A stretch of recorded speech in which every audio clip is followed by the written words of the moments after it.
टूटे फूटे घाट वाला नदी का किनारा। सूरज डूब रहा था। सामने लगी थी उसकी नाव, जिसकी छत पर माझी नमाज पढ़ रहा था और लाल होते पश्चिमी आसमान की पृष्ठभूमि में किसी तस्वीर सा लग रहा था। नदी के ठहरे हुए पानी में शाम के तमाम रंग झलक मात्र दिखाकर धीरे धीरे फीके होते जा रहे थे। नदी किनारे खड़ा था ये पुराना खंडहर नुमा विशाल मकान। खिड़कियां टूटी हुई और बरामदा जैसे गिरने ही वाला था। वह घाट की सीढ़ियों पर अकेला बैठा था, अपने आप में गुम। तभी उसे चौंकाते हुए एक आवाज आई। साहेब, कहां से आए हैं आप? उसने देखा तो एक दुबला पतला मरियल आदमी मैला सा लंबा कोट और धोती पहने खड़ा था। लगा कि ये आदमी अपने काम से लौट रहा हो और घर पर खाने के लिए कुछ नहीं हो, इसलिए यहां नदी के किनारे हवा खाने आया है। नाव के मालिक ने जवाब दिया, मैं रांची में रहता हूं। अच्छा, करते क्या हैं? व्यापार। किस चीज का? रेशम का, लकड़ियों का। अच्छा, नाम क्या है आपका? पता नहीं क्यों, लेकिन एक पल रुककर उसने जो नाम बताया वो असल में उसका नहीं था। दुबले पतले मरियल जनाब का कौतूहल खत्म नहीं हुआ था। फिर बोले, यहां क्या करने आए हैं? उसने झक मारकर कहा, हवा बदलने आया हूं। मैं तो यहां पिछले 6 साल से रह रहा हूं। गांव के स्कूल में टीचर हूं। मुझे तो यहां का हवा पानी लगा नहीं। खैर, यहां रहेंगे कहां? उसने सामने का खंडहर दिखाते हुए कहा, इस मकान में। शायद सवाल पूछने वाले को कोई शक हुआ हो कि इस पुराने मकान में कोई गुप्त धन छिपा हो, वरना कौन अहमक यहां रहने आता है। मगर उसने कुछ कहा नहीं। स्कूल मास्टर के गंजे सिर के नीचे पिचके हुए चेहरे में दो बड़ी बड़ी आंखें एक अजीब तरह की चमक से भरी थी। बची खुची रोशनी और सन्नाटे के बीच वह पुराना मकान चुप्पी साधे खड़ा था और किसी प्रेत से कम नहीं लग रहा था। स्कूल मास्टर बोलने लगा। घाट पर बैठा आदमी अपने आप में गुम चुपचाप सुनता रहा। धीरे धीरे मास्टर की बातें किसी कहानी में तब्दील होने लगी। जानते हैं, इसी मकान में मेरे इस गांव में आने के 10 साल पहले एक व्यापारी रहता था। नाम था फणिभूषण साहा। उसे अपने ताऊ की सारी धन दौलत और व्यापार भी सब कुछ विरासत में मिल गया था। ताऊ के कोई संतान नहीं थी ना, इसीलिए अब ये भूषण साहा जो था ना, एकदम आधुनिक बंगाली, पढ़ा लिखा, धड़ाधड़ अंग्रेजी बोलने वाला। अंग्रेज साहबों के कमरे में भी जूते पहनकर घुस जाता। गोरे साहबों की तरह दाढ़ी रखता। ऊपर से पत्नी भी उसे ऐसी मिली थी जिसका कोई जोड़ ना हो। रूप ऐसा जैसे कि संभाले ना संभले। एक तो खूबसूरत बीवी, और वह भी कॉलेज तक पढ़ी लिखी। भूषण बाबू का हर काम अपने समय से आगे का था। आप भी शादीशुदा लगते हैं जनाब। तो शादीशुदा होने के नाते क्या आप नहीं जानते कि औरतों को खट्टा आम, तीखी मिर्ची और रौब दिखाने वाला पति ही पसंद होता है? आदमी बदसूरत होने या कंगाल होने की वजह से बीवी से धोखा खाए ना खाए, बीवी के सामने नरम रहने से जरूर धोखा खाता है। पुरुष को अपने वश में करने के हथियार औरतों को जाने कितनी दादी परदादियों से मिले हुए हैं। कभी आंसू तो कभी गुस्सा तो कभी कोई जादू भरी अदा। लेकिन अगर मर्द खुद ही औरत के सामने झुका जाता हो तो औरत के हथियारों में जंग लग जाती है। भूषण की बीवी थी मणिमालिका। उसे बिना कोई कोशिश किए प्रेम, बिना आंसू गिराए कीमती साड़ियां, बिना गुस्सा किए बाजूबंद सभी कुछ मिलता रहता था। उसे आम औरतों की तरह रोने धोने की जरूरत ही नहीं पड़ती थी और ना ही अपने प्रेम का इजहार करने की। वह केवल लेती थी, देने का कोई काम ही नहीं था। पति सोचता कि सब कुछ देने से ही सब कुछ मिलता है। बेचारा बिल्कुल ही गलत सोचता था। मणिमालिका के लिए तो उसका पति एक मशीन की तरह था।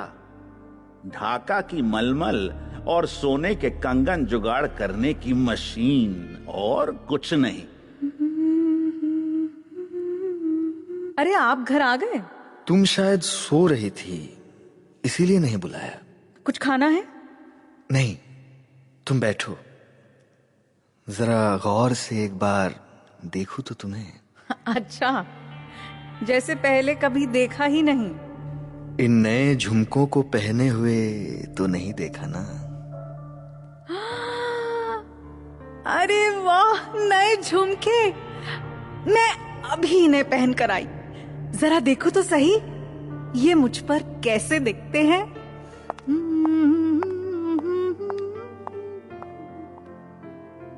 मणि चली गई।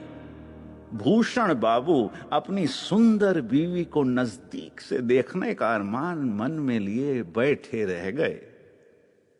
मणिमालिका अपने पति से क्या, किसी से भी ज्यादा बोलती नहीं थी। ना वो किसी से मेल मिलाप रखती, ना कोई लेना देना, ना ही पूजा पाठ दान धर्म में उसकी कोई दिलचस्पी थी। पति से मिलने वाली चीजों को वो जरूर बहुत संभाल कर जमा करके रखती, सिवाय उसके प्रेम के। आश्चर्य की बात यह भी थी कि उसने अपने यौवन को जरा भी घटने नहीं दिया था। लोग कहते हैं कि वह शादी के वक्त जैसी थी, आज भी उसी तरह भला की खूबसूरत है। जिनका दिल शायद बर्फ की तरह ठंडा होता है, उन्हें प्रेम की ज्वाला ना लगने से वे हमेशा ताजा रहते हैं। वैसे मणिमालिका अपने कामकाज में पक्की थी। बिना किसी की चिंता फिक्र किए अपनी मेहनत से घर चलाती हुई वह ना कभी बीमार हुई ना परेशान, यानी रोग शोक से मुक्त रही। फणी बाबू को पत्नी की तरफ से सेवा में कोई कमी नहीं मिलती। सेवा मतलब पत्नी की तरफ से घर के काम काज, देख रेख, खाने पीने में कोई कोताही नहीं होती। बंगला भाषा में एक कहावत है ना तो खाने में नमक कम होता, ना पान में चूना ज्यादा होता। वैसा ही कुछ कुछ। लेकिन भूषण जी को अपने हृदय में कोई न कोई अभाव सा जरूर महसूस होता। पत्नी के हृदय में कोई गहरा शून्य ना हो, इसलिए वो गहनों के बक्से की खाली जगह को भरता रहता। लेकिन पत्नी के मन का शून्य वैसा का वैसा ही रहता। एक रात सोने से पहले भूषण ने मणि का हाथ पकड़कर कहा, मणि, कभी कभी लगता है कलकत्ते से यहां आकर गलती की। मेरा क्या है, मैं तो दिन भर काम में रहता हूं, तुम दिन भर घर में अकेली। भगवान का आशीर्वाद हो जाता और हमारे घर भी एक। ओह, आप मेरी फिक्र ना करें, मैं कुछ और सोच रही थी। क्या? मेरे पास ना 5 जोड़ी झुमके हो गए हैं। अगली बार आप झुमके मत लाइएगा, पायल। हाँ, नई पायल नहीं ली बहुत दिनों से। ठीक है, अगली बार दौरे पर जाऊंगा तो लेता आऊंगा। मास्टर की कहानी के इस मोड़ पर नदी के पार से कई सियार एक साथ पुकार उठे।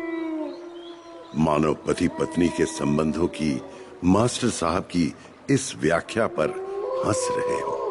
सियारों की हुआ की परवाह ना करते हुए स्कूल टीचर ने बोलना जारी रखा। अचानक भूषण के कारोबार में कुछ ऐसा झटका लगा कि बाजार में साख बचाना मुश्किल हो गया। कहीं से एक बार 1,00,000 1.5 लाख का जुगाड़ हो जाता तो लोगों के सामने चमका देता। 4-5 दिनों की बात थी। बाजार में जान पहचान के लोगों से रुपए लेने से खबर जंगल में आग की तरह फैल जाती कि वह उधार ले रहा है। इससे तो कारोबार और भी डूब जाता। किसी अनजान आदमी से भी उधार तभी मिलता जब वो कोई सामान गिरवी रखता। गहने गिरवी रखने से तो उधार बड़ी आसानी से और बिना लिखा पढ़ी के भी मिल जाता। मणि, मैं बर्बाद हो गया। सुना मैंने, कितने का नुकसान हुआ? बात पैसों के नुकसान की नहीं है, बाजार में मेरी साख बर्बाद हो रही है। एक बार कहीं से 1.5 लाख रुपयों का इंतजाम हो पाता तो सब कुछ पहले जैसा हो जाता। ओ, देखिए, अपने किसी दोस्त या महाजन से भी ले सकते हैं। भूषण एकदम सीधे सीधे नहीं कह पाया कि एक बार कुछ दिनों के लिए मुझे अपने गहने दो। उसने अपनी बात किसी तरह घुमा फिरा कर कही। जब मणिमालिका ने हाँ ना कुछ नहीं कहा तो उसके दिल को बड़ी चोट लगी, लेकिन भूषण ने उसे कोई खरी खोटी नहीं सुनाई। वो उस तरह का मर्द था ही नहीं। उसे जबरदस्ती गहने लेकर समस्या सुलझा लेनी चाहिए थी, मगर वो दिल के घाव तक को छुपाकर चुप रह गया। जिस जगह सिर्फ प्रेम की पहुंच है, वहां वो जबरदस्ती से कुछ नहीं लेगा, चाहे वो बर्बाद ही क्यों ना हो जाए। आखिरकार वो रुपयों का जुगाड़ करने कलकत्ता चला गया। मणिमालिका अपने इस आधुनिक संवेदना वाले पति को समझ पाने के काबिल नहीं थी। पति या तो बहुत कड़े होते हैं, या फिर बहुत भोले, या फिर अंधे भक्त, और भूषण इनमें से किसी खांचे में फिट नहीं बैठता था। मणिमालिका ने सलाह करने के लिए अपने एक चचेरे भाई मधुसूदन को बुलाया। यह शख्स भूषण के यहां ही क्लर्क था। बिना मेहनत किए रिश्ते के जोर पर ही उसे वेतन मिल जाया करता था। मणिमालिका ने उसे सारा किस्सा सुनाकर पूछा, तुम ही बताओ मधु दादा, मैं क्या करूं? अगर रुपयों का इंतजाम नहीं हुआ तो उन गहनों के अलावा तो कुछ है ही नहीं मेरे पास। वो भी चले गए तो मधु दादा, क्या करूं? मधुसूदन ने कहा, भूषण बाबू कभी रुपयों का जुगाड़ नहीं कर पाएंगे। देख लेना, अंत में तुम्हारे गहनों पर ही हाथ मारेंगे। मणिमालिका चिंता में पड़ गई। उसकी कोई संतान है नहीं, पति से कोई लगाव वो कभी महसूस नहीं कर पाई। उसके पास एक ही धन है, उसके सर से पैर तक के गहने। इतने दिनों से मन प्राण लगाकर बच्चे की तरह धीरे धीरे साल दर साल बढ़ाया और सहेजा हुआ धन 1 मिनट में हाथ से निकलकर कारोबार में लग जाएगा। यह सोचकर उसके हाथ पांव ठंडे पड़ गए। वह घबरा कर बोली, तो अब मैं क्या करूं? वो तो किसी भी दिन वापस आ सकते हैं। मधु ने कहा, एक काम करो, अपने सारे गहने लेकर अपने मायके चली जाओ। मायके? मायके, ये तुमने ठीक कहा, लेकिन कैसे? इतना लंबा रास्ता, नदी, नाव, कैसे होगा इतना सारा इंतजाम? मधु ने कहा, तुम फिक्र क्यों करती हो, मैं हूं ना, तुम्हारा मधुदा। तुम्हें और तुम्हारे गहनों को सही जगह पहुंचाने की सारी जिम्मेदारी मेरी। तुम बस तैयार रहना सारे गहने लेकर। आषाढ़ की एक शाम को इसी घाट पर एक बड़ी नौका आकर लगी। आकाश में छाए घने बादलों के नीचे एकदम भोर में मणिमालिका सिर से पैर तक एक मोटी चादर में ढकी हुई नौका तक पहुंची। मधुसूदन ने उसे नाव पर चढ़ाने से पहले ही फुसफुसा कर कहा, गहने का संदूक मुझे पकड़ा दो मणि। संदूक वंदूक बाद में, पहले नाव खोल दो। मणिमालिका खुद ही नाव में चढ़ गई। देखते ही देखते नाव नदी की तेज धारा में आगे चली गई। मधुसूदन ने ध्यान नहीं दिया कि मणिमालिका ने सर से लेकर पैर तक चादर ओढ़कर क्यों रखी है। उसे रत्ती भर ख्याल नहीं आया कि मणिमालिका ने सारे गहनों को एक एक करके सिर से पैर तक पहन रखा था। शरीर पर कोई जगह नहीं बची थी। गहनों का संदूक कोई छीन सकता है, लेकिन बिना उसे मारे उसके गहने कोई नहीं ले सकता। शायद अपने पति को ना पहचानने वाली मणिमालिका मधुसूदन को ठीक पहचानती थी। मधुसूदन ने दफ्तर में हेड क्लर्क को अर्जी लिख दी थी कि वो मालकिन को उनके पिता के घर पहुंचाने जा रहा है। हेड क्लर्क भूषण के पिता का पुराना आदमी था। उसने भूषण को कलकत्ता एक लंबी चिट्ठी भेजी, जिसमें उसने समाचार देते हुए लिखा कि औरत को सिर चढ़ाना सही नहीं है। भूषण के दिल में ठेस पहुंची। वो अच्छी तरह जानता था कि इस तरह अचानक पिता के घर जाने का क्या मतलब है। सबसे ज्यादा दुख उसे इस बात का हुआ कि पत्नी की इच्छा का सम्मान करते हुए उसने गहनों को इस भयंकर मुसीबत के समय भी हाथ नहीं लगाया था। मगर मणिमालिका तब भी उस पर संदेह कर रही थी। अब तक वो उसे नहीं पहचान पाई है। भूषण को पत्नी पर गुस्सा आना चाहिए था, लेकिन उसके मन से जो निकला वो गुस्सा नहीं, कुछ और था। अगर यही तुम्हारा फैसला है मणिमालिका, तो यही सही।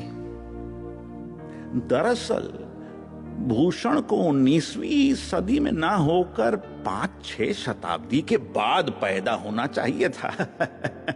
भूषण ने मणिमालिका को कोई चिट्ठी तक नहीं लिखी। उसने ठान लिया कि वह कभी इस बारे में मणिमालिका से कोई जिक्र तक नहीं करेगा। वह जैसे खुद को ही सजा देना चाह रहा।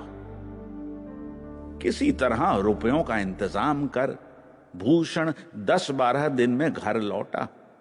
उसने सोचा था कि पिता के घर में गहने रख मणिमालिका भी लौट आई होगी। शायद वो अपने किए पर शर्मिंदा हो। ऐसा सोचते हुए वो सोने के कमरे तक पहुंचा। कमरे पर ताला लगा देख वो हैरान हुआ। फिर ताला तोड़कर अंदर घुसा तो देखा कि कमरा खाली है। एक कोने में गहने का संदूक खुला पड़ा था। भूषण को उस वक्त ऐसा लगा जैसे इस दुनिया का कोई मतलब ही नहीं है। प्रेम हो या कारोबार, सब कुछ एकदम बेमानी है। भूषण ने पत्नी को खोजने की कोई कोशिश नहीं की। इच्छा होगी तो खुद ही लौट आएगी। दफ्तर के क्लर्क ने पूछताछ करवाई तो ससुराल से खबर आई कि ना वहां मणिमालिका आई थी, ना मधुसूदन। उसके बाद तो चारों दिशा में उनकी खोज होने लगी। नदी किनारे घाट घाट पर लोगों को पता लगाने भेजा गया। मधुसूदन को खोजने के लिए पुलिस को खबर की गई, लेकिन कुछ पता नहीं चला कि उन लोगों ने कौन सी नौका ली थी, किस माझी को साथ रखा था या किस दिशा में गए थे। जब मणिमालिका के मिलने की सारी उम्मीदें खत्म हो गईं, तो एक रात भूषण अपनी पत्नी के कमरे में गया। जन्माष्टमी का दिन था। सुबह से लगातार बारिश हो रही थी। गांव में मेला लगा हुआ था। बारिश की तेज आवाज में कीर्तन की धीमी सी आवाज धुल रही थी। बरामदे की ऊपर की खिड़की के पास भूषण अकेला बैठा था। ना बारिश की बूंदें, ना हवा, ना कीर्तन की ध्वनि, कुछ भी उस तक पहुंच नहीं रहा था। एक दीवार पर लक्ष्मी और सरस्वती की तस्वीर थी। हैंगर पर एक तौलिया लटक रहा था। एक साड़ी जैसे अभी अभी पहनने के लिए रखी गई हो।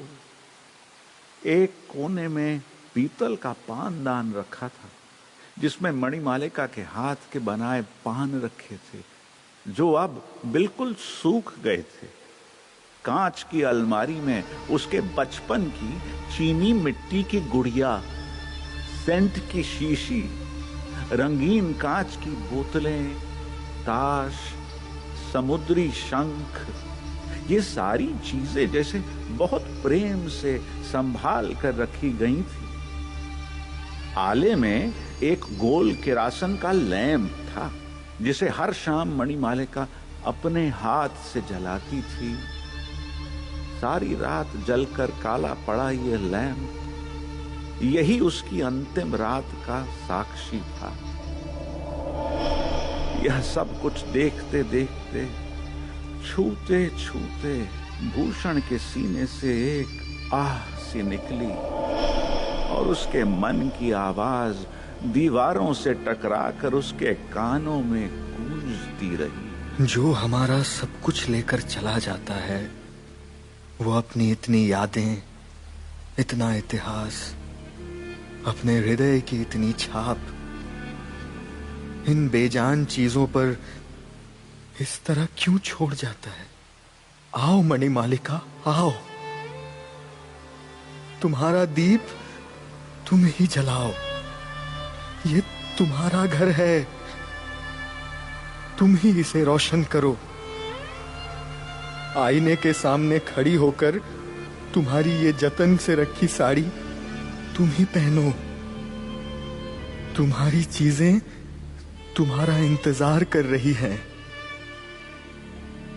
तुमसे किसी को कुछ नहीं चाहिए, बस तुम आ जाओ, वापस आ जाओ।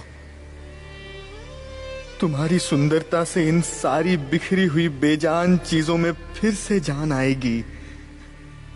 तुम्हारे बिना देखो ये घर कैसे शमशान बन गया है।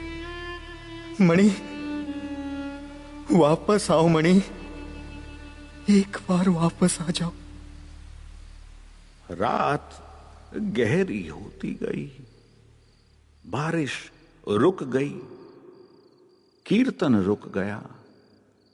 भूषण वहीं खिड़की पर वैसे ही बैठा था। बाहर ऐसा घनघोर अंधेरा था जैसे यम का द्वार खुला हो। मानो हमेशा के लिए खोई हुई कोई चीज आवाज देने पर एक बार तो वापस लौट आएगी।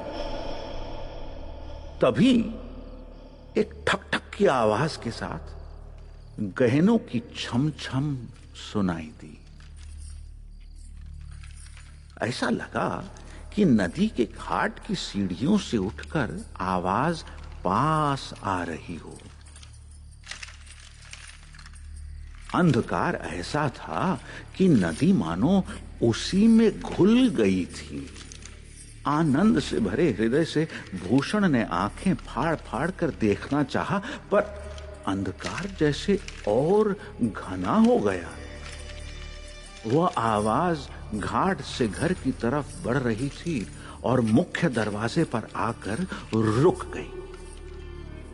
दरवाजे पर ताला लगाकर दरबान कीर्तन सुनने गया था। ऐसे लगा कि गहनों की झमझम के साथ किसी कड़ी चीज से दरवाजा खटखटाया जा रहा है। भूषण से अब रुका नहीं गया और वो एक के बाद एक कमरे और अंधेरी सीढ़ियों को पार करता दरवाजे तक पहुंच अपनी पूरी ताकत से उसे हिलाने लगा। तभी दरवाजे की भड़बड़ाहट से उसकी नींद खुल गई। उसने देखा कि वो नींद में वहां तक चला आया था। उसका पूरा शरीर पसीने से भरा था, हाथ पांव ठंडे थे और दिल बुरी तरह धड़क रहा था। सपना टूट गया था।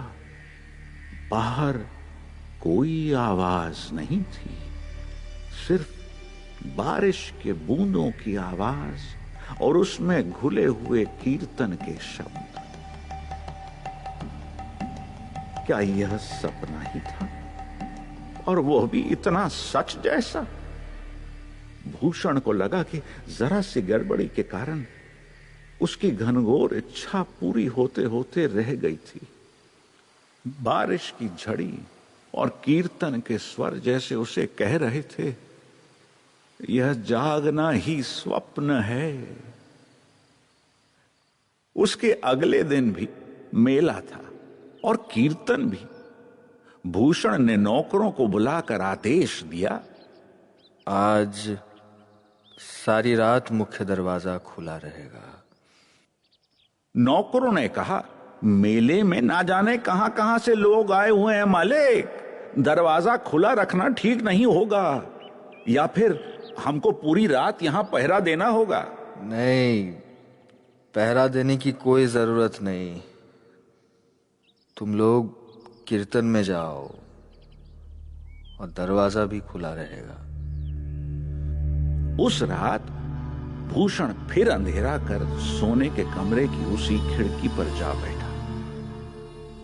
बादल घिरे हुए थे और चारों तरफ एक अजीब सा सन्नाटा था। मेंढकों की टर टर और कीर्तन का संगीत मिलकर भी उस सन्नाटे को तोड़ नहीं पा रहे थे। लेकिन फिर पता नहीं कैसे धीरे धीरे सारी आवाजें बंद होती गईं। फैल गया एक अजीब सन्नाटा। पिछली रात की तरह घाट की सीढ़ियों से ठक ठक और झमझम का स्वर उठा, पर भूषण ने आज देखने की कोशिश नहीं की। बेचैनी और उतावलापन उसकी भीषण इच्छा को पूरी नहीं होने देंगे। वह खुद को किसी तरह रोककर बिना हिले डुले काठ की मूर्ति की तरह बैठा रहा। वह आवाज घाट से बढ़कर खुले दरवाजे से अंदर आकर गोलाकार सीढ़ियों पर चढ़ने लगी। भूषण के लिए रुकना मुश्किल था। उसका दिल बेकाबू होकर धड़क रहा था। वह आहट बरामदे से होते हुए कमरे के दरवाजे पर रुक गई। भूषण अब अपने को रोक नहीं सका। उसके गले से चीत्कार निकली, मणि, मणि। वह बिजली की गति से दरवाजे की तरफ लपका और तभी उसकी नींद खुल गई और उसने देखा कि उसकी चीत्कार सन्नाटे से टकराकर वापस सुनाई दे रही है। बाहर मेंढक, बारिश और कीर्तन की आवाजें सुनाई देने लगी। वह निराश होकर अपना सर पटकने लगा। अगले दिन कीर्तन दल लौट गया।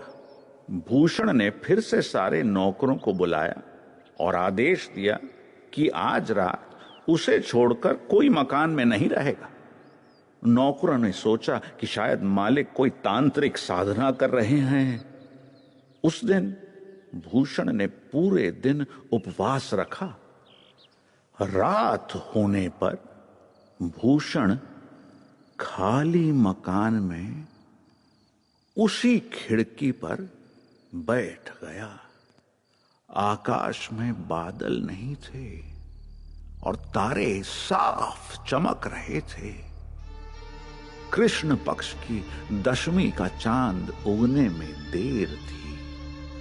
उत्सव खत्म होने के कारण नदी के घाट पर कोई नौका नहीं बंधी थी। 2 दिनों के रत जगे के बाद गांव के लोग गहरी नींद में डूबे थे। भूषण एक चौकी पर बैठा तारे देख रहा था और याद कर रहा था कलकत्ता में कॉलेज के दिनों को, जब वो 19 साल का था। कैसे वो तालाब किनारे घास पर लेटकर सिर के पीछे हाथ लगाए तारों को देखा करता था और अपने ससुर के घर रहती हुई 14 साल की मणि के चांद जैसे चेहरे के बारे में सोचा करता था। उस समय ये तारे उसमें एक गुनगुनाहट भर देते थे। सुन, तू है कहां? क्या है, तू है कहां? जिस जगह नहीं जाती मेरी सदा, जिस जगह तुम गए वो है कैसा जहां? उस जगह को मैं कुछ नहीं मानता। तेरे बिन क्या है जीवन, मैं नहीं जानता। कह, तू है कहां? सुन, तू है कहां? मणि। देखते देखते सब तारे धुंधले हो गए। आज भूषण का मन शांत था। उसे पक्का भरोसा था कि आज उसका मन चाहा होकर रहेगा। पिछली रातों की तरह ही वो आवाज नदी के बीच से शुरू होकर घाट की सीढ़ियों से ऊपर उठी। भूषण आंखें बंद किए गहरे ध्यान में बैठा रहा। आवाज दरवाजे से अंदर आकर खाली आंगन को पार कर सीढ़ियों से ऊपर उठती रही। लंबे बरामदे को पार कर सोने के कमरे के दरवाजे पर एक पल थमी। फिर अंदर आकर एक एक करके कमरे में रखी साड़ियों के खांचे के पास, पानदान के पास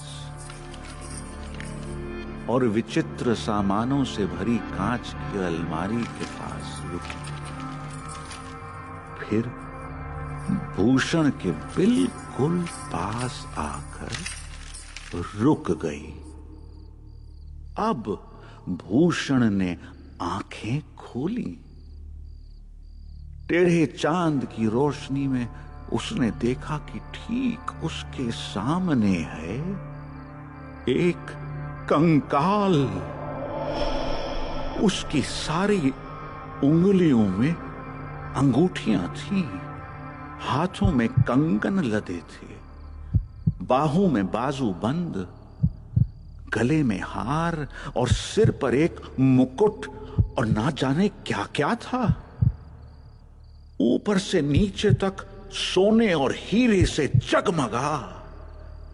ये सारे गहने कंकाल पर झूल रहे थे पर गिरते नहीं थे। सबसे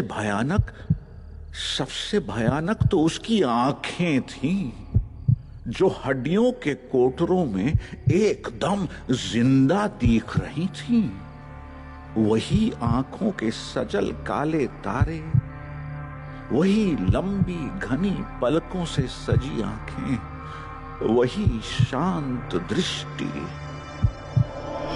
18 साल पहले की वही काली झिलमिल आंखें, जिन्हें भूषण ने पहली बार एक जगमगाते सभागार में विवाह की रात शुभ दृष्टि की रस्म के समय देखा था। भूषण का खून मानो जम गया। उसने कोशिश की कि वह आंखें बंद कर ले, लेकिन उसकी आंखें जैसे मृत व्यक्ति की आंखों की तरह स्थिर हो गई थीं। तब कंकाल ने उसकी आंखों की तरफ देखते हुए उसे अपने दाहिने हाथ से अपने पीछे आने का इशारा किया। उसकी उंगलियों की हीरे की अंगूठियां चांद की रोशनी में झिलमिला उठी। भूषण उठ खड़ा हुआ। कंकाल दरवाजे की तरफ बढ़ा। उसकी कठोर हड्डियों में लगे गहने बज उठे। ठक ठक झमझम करते कंकाल के पीछे बरामदा पार कर भूषण सीढ़ियों से नीचे उतरा। नीचे का आंगन पार कर वे दरवाजे से बाहर बागान के ईंट की बजरी से बने रास्ते पर आए। कंकाल की हड्डियों से ईंट की बजरी कड़कड़ा रही थी। जुगनुओं के बीच वर्षा की गंध से भरे अंधकार में चलते वे लोग नदी के घाट पर आ गए। गहनों से लदा कंकाल उसी तरह बजता हुआ घाट की सीढ़ियों से उतरने लगा जिस तरह चढ़ा था। वर्षा के जल से भरी तेज बहती नदी पर चांद की रोशनी झिलमिल कर रही थी। कंकाल नदी में उतरा। पीछे पीछे आते भूषण के पांव में जैसे ही नदी के जल का स्पर्श हुआ, वो जैसे नींद से जग गया। उसके सामने अब कोई नहीं था। केवल नदी के उस पार के गतिहीन पेड़ और आकाश में लटका दशमी का चांद उसे अवाक होकर देख रहे थे। भूषण सिर से पांव तक बेतरह कांप उठा और जाने कैसे फिसलकर सिर के बल नदी में गिर गया। उसे तैरना आता था, लेकिन उसके हाथ पांव जैसे उसके वश में नहीं थे। वो नींद से एक पल के लिए होश में आया था, पर अगले ही पल वो हमेशा के लिए नींद में चला गया। कहानी खत्म कर स्कूल मास्टर चुप हो गया। कहानी सुनने वाला भी काफी देर चुप रहा। अंत में मास्टर ने पूछा, आपको मेरी कहानी पर विश्वास नहीं हुआ? श्रोता ने कहा, नहीं। क्यों? क्यों नहीं हुआ विश्वास? क्योंकि मेरा नाम फणिभूषण साहा है। इस मकान का मालिक। तो क्या आपकी ही पत्नी का नाम मणिमालिका था? जिस रात नदी में तेज लहर उठती हो, उस रात इस खंडहर के दरवाजे पर चले जाना और खुद ही पूछ लेना।